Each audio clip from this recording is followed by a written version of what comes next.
Welcome everybody to the Urantia book. The main ideals of this book are love, faith in God, and service to all humans, whether they believe the same thing as you or not, whether they're the same race as you or not. We are indwelt by a fragment of God. Divinity exists within you right now. It is up to your pace and your choosing when and how you want to tap into that, but it could be this very moment. This is the power to change your world and to change your life. You might have already known that you had divinity within you. You might have already felt it. This book really details it and it impresses upon you that you will, once reading this, you will never forget on any of your days, even if they might be difficult or hard days, that you say, you know, these are just this temporal playing in the sandbox compared to everything else that is out there. And I am going to experience it because I am choosing an eternity of existence and loving and joyful, beautiful existence and service. So this book is nothing to join. It's not a religion that you need to adopt every single one of these certain things or else you go to hell. You could take this book and throw it in the trash if you're not interested in it, because people for thousands of years did well spiritually without a giant blue book.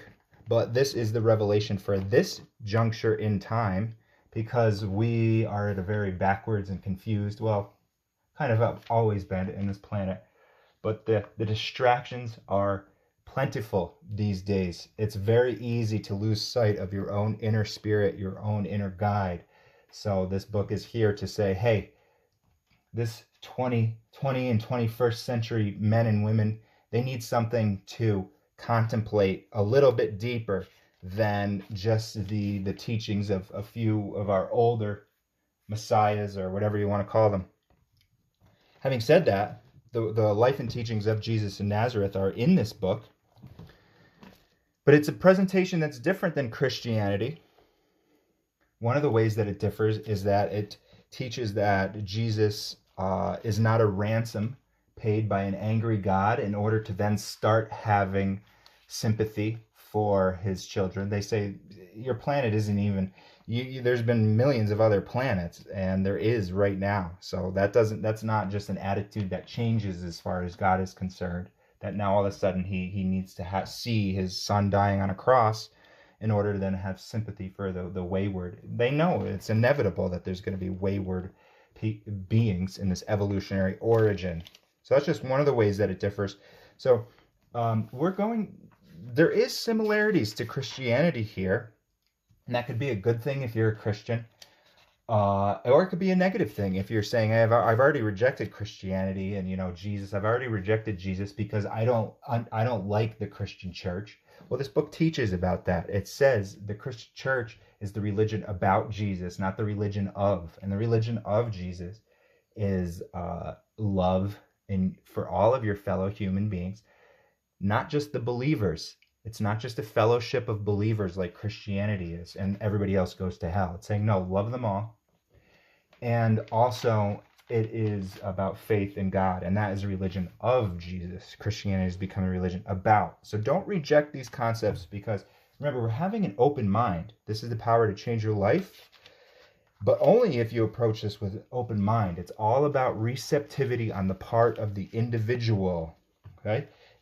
I believe that you, if you're just even are clicking on this, or that you're even just looking at this, are a way shower, a pioneer, a powerhouse, and a lighthouse. And that is why you are here. And keep that in mind. Keep that in mind. This is not mainstream yet. So make sure you're liking and subscribing. We're doing well. We're growing the channel here. And remember, this is for everyone, but only the open-minded will embrace this. The real seekers of truth. And that's what I believe you are. All right, folks, we're learning about the Trinities. And again, don't say, oh, Christianity, blah, blah, blah. I gotta reject that. Okay, so we are in the forward here. The Trinities. The original and eternal paradise Trinity is existential and was inevitable. This never-beginning Trinity was inherent in the fact of the differentiation of the personal and non-personal by the Father's unfettered will, and factualized when his personal will coordinated these dual realities by mind. The post-Savona trinities are experiential and are inherent in the creation of two sub-absolute and evolutional levels of power personality manifestation in the master universe. Okay, so they're separating.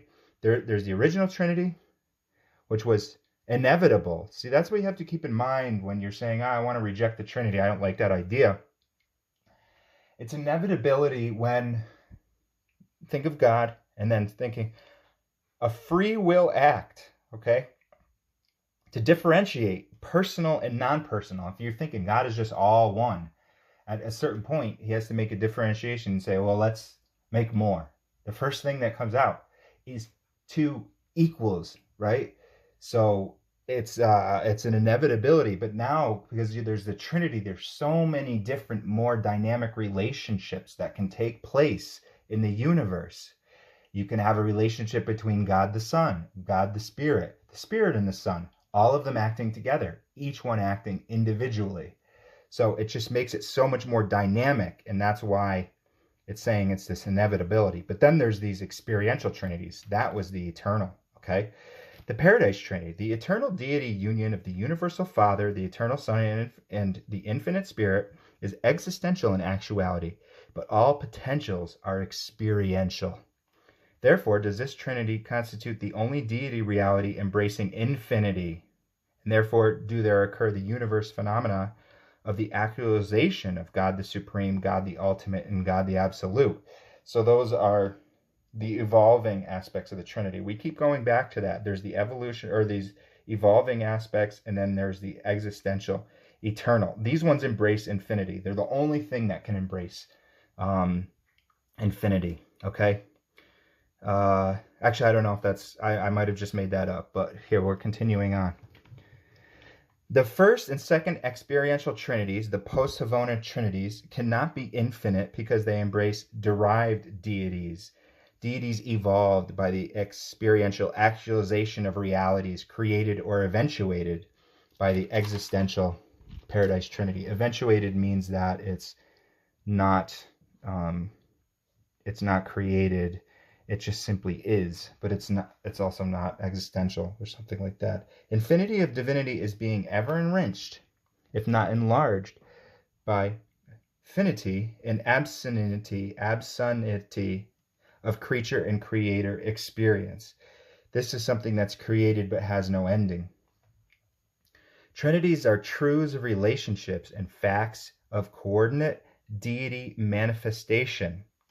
Trinity functions encompass deity realities, and deity realities always seek realization and manifestation in personalization.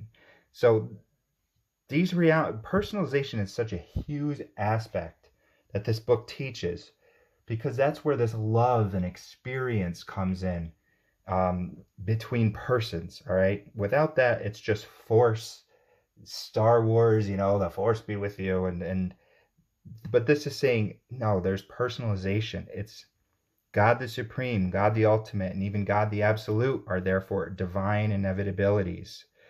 Those are the evolving, those ones aren't the eternal Trinity. These three experiential deities, see, were potential in the existential Trinity, the Paradise Trinity, but their universe emergence as personalities of power is dependent in part on their own experiential functioning in the universes of power and personality, and in part on the experiential achievements of the post-Savona creators and trinities. So they're, that's why they are our God the Supreme is our God of time and space. We can kind of have a kinship with God the Supreme, saying, hey, you're just kind of learning and becoming perfect as well, just like we are. All right, so we're relating to you, God the Supreme. But always remember, it's always monotheism too. The two post-Savona trinities, the ultimate and absolute experiential trinities, are not now fully manifest. They are in process of universe realization. These deity associations may be described as follows. So remember, post-Savona Havona was the perfect essential universe that was created in perfection. It doesn't need a God the absolute, a God the supreme, and a God the ultimate. It's not evolving in that manner. Post Havona, this universe age that we are in right now, is post Havona. This is about the evolutionary origin of animal origin beings evolving to the levels of the paradise trinities. Okay, so us evolving, learning, growing with the help of the ultimate and the supreme, blah, blah. The ultimate trinity, now evolving, will eventually consist. All right, so here's this other trinity, folks. It's the ultimate trinity. Will eventually consist of the supreme being, the supreme creator personalities, and the Amsonite architects of the master universe, those unique universe planners who are neither creators nor creatures. God the ultimate will eventually and inevitably powerize and personalize as the deity consequence of the unification of this experiential ultimate trinity in the expanding arena of the well-nigh limitless master universe. So those are the three beings that make up the ultimate trinity.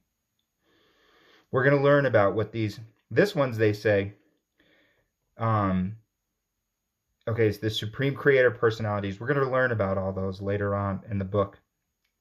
Okay? And that's the ultimate trinity. The absolute trinity, the second experiential trinity, now in process of actualization, will consist of God the supreme, God the ultimate, and the unrevealed consummator of universe destiny. They don't even tell us about that because it might not even be revealed to the authors of this book either.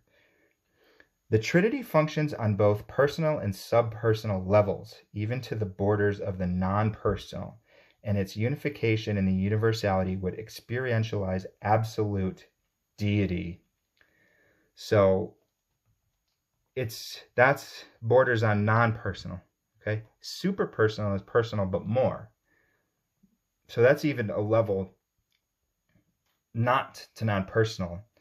I mean, well, you just we're in for an eternal journey here, folks, of figuring all this out and experiencing all this. So this is just a glimpse. The ultimate trinity is experientially unifying in completion, but we truly doubt the possibility of such full unification of the absolute trinity. Our concept, however, of the eternal paradise trinity is an ever-present reminder that deity trinitization may accomplish what is otherwise non-attainable. Hence do we postulate the sometimes appearance of the supreme ultimate and the possible trinitization, factualization of God the absolute. So these things need to function. I mean, you're talking about, we don't even know how freaking grass was brought into existence or anything like that, So it's saying there's these mechanisms that need to function in the universe in order for it to have this perfect, replete is the key word, replete experience of the creatures and creators of divinity. And without these, I mean, you're talking about a divine, all-wise being who's putting into this place. Without any one of these aspects, nothing would function, all right? It's perfect. And it's just trying to describe, why this needs to exist. And plans that are not even revealed, okay? This non-doable thing.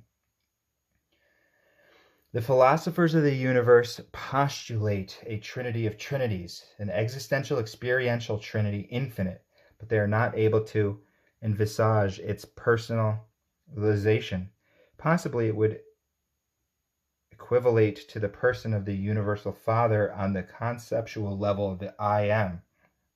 Remember, we learned about the I am, and that's just like simply God existing. I don't know. I don't fully grasp that, but whatever. Sometimes you just got to let these things kind of go by and be like, all right, maybe next time I read that, I'll understand it. But irrespective of all this, the original paradise trinity is potentially infinite, since the universal Father actually is infinite. So they're saying we can understand these levels because we know the source. We know God the Father. And yeah, so that's a little bit about the Trinity, folks. The Trinities, I should say. So make sure you're liking and subscribing. Thank you so much for everybody that's participating in the page. Let's keep the ball rolling here. And then we will get on to the next read.